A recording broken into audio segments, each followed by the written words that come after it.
Hello there friends, welcome back to the channel. I wasn't going to make this video, but it got so highly requested by people at university. So many people messaging me today and coming up to me today saying, please will you make a deciduous video, so here you guys are.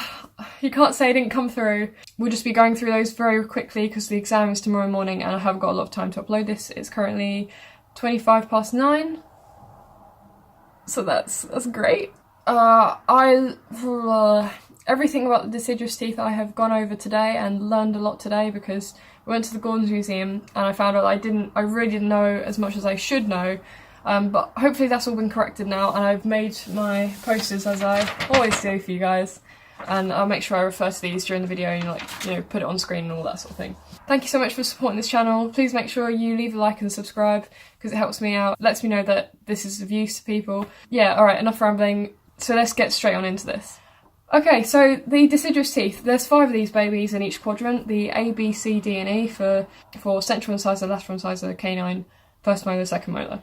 They're whiter than the permanent teeth because the enamel has a slightly different structure in the deciduous teeth. You can't see the yellowness of the dentines so clearly.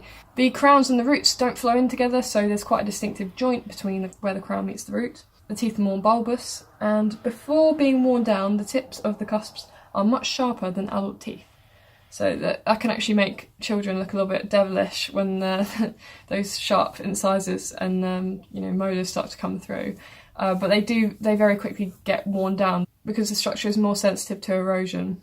The anterior deciduous teeth are actually smaller than the teeth that precede them, that succeed them, whereas the posterior teeth, as in the first and second molars, the D's and E's, they are actually longer than the teeth that succeed them. So that's the premolars that would succeed them. And when I say longer, I mean mesiodistally.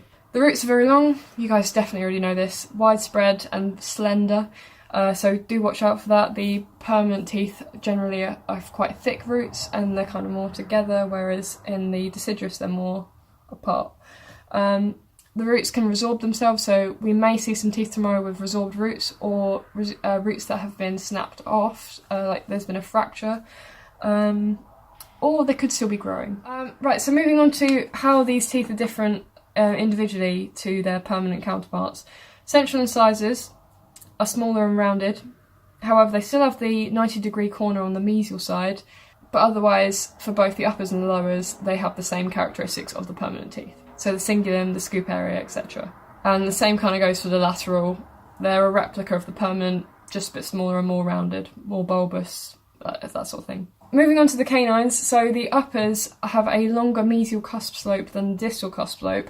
So this is quite a big difference to watch out for, a little trick there to help you identify between right and left. So once you've figured out, okay, this is a deciduous canine, then remember the mesial cusp slope is longer than the distal.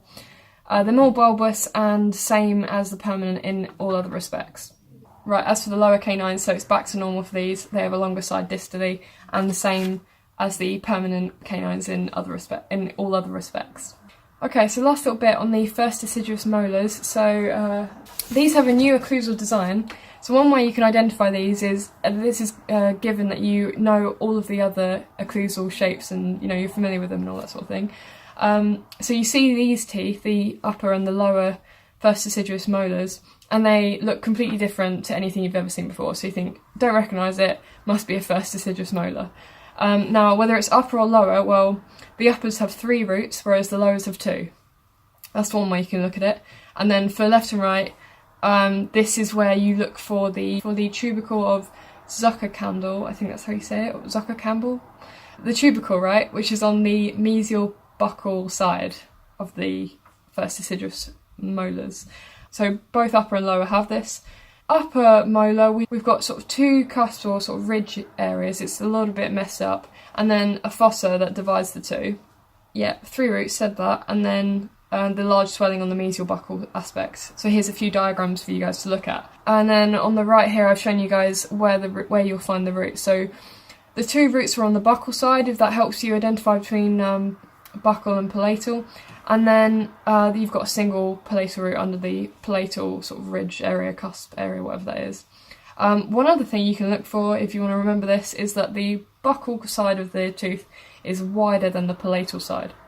yeah, so that's actually all I have to say about the upper first deciduous molar. Moving on to the lower then. So the lower also has the tubercle. It's got an oblique ridge, or I think that's what it is, or some kind of ridge that joins the mesial cusps together. So if you see that, that should really stand out to you. It looks kind of squarish, but kind of like a trapezium. So the distal side is much straighter than the mesial side. So the mesial side is really sort of curved. It kind of slopes in.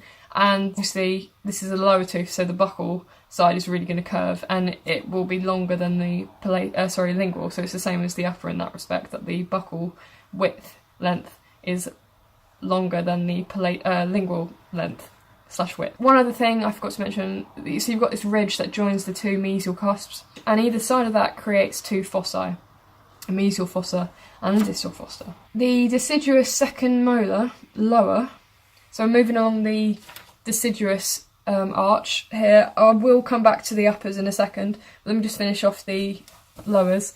It's very similar to the first permanent molar, so you've already learnt the occlusal design for this. It's got 5 cusps, it's got 3 on the buccal side, and then it's got that little it's got that disto-buccal cusp. It's the one that we had to make for the tooth waxing test. The way you can make sure you don't get the lower second deciduous molar confused with the lower first permanent molar is by looking at the roots and seeing that they're really widespread, and that this is a smaller, whiter tooth and that sort of thing. Yeah, the roots have to be very sort of widespread so the premolar can fit in, as you can see by my terrible diagram. Hopefully during the course of this video I've integrated lots of little clips of my own baby teeth, which my mum has, for some weird reason, kept all these years. Don't know why that is. I'm sure there's a funny story in that. So hopefully that's helpful, not just mine but also my brother Harry's. Alright, cool. Thanks so much for watching this video. Please leave a like, subscribe, all those sorts of things. Leave a comment, and I will see you guys at university or in my next video. This is really it. End of tooth morphology series.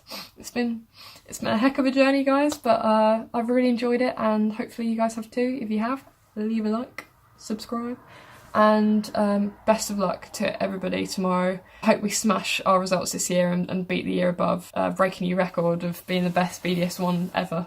Alright, so see you next time. Bye.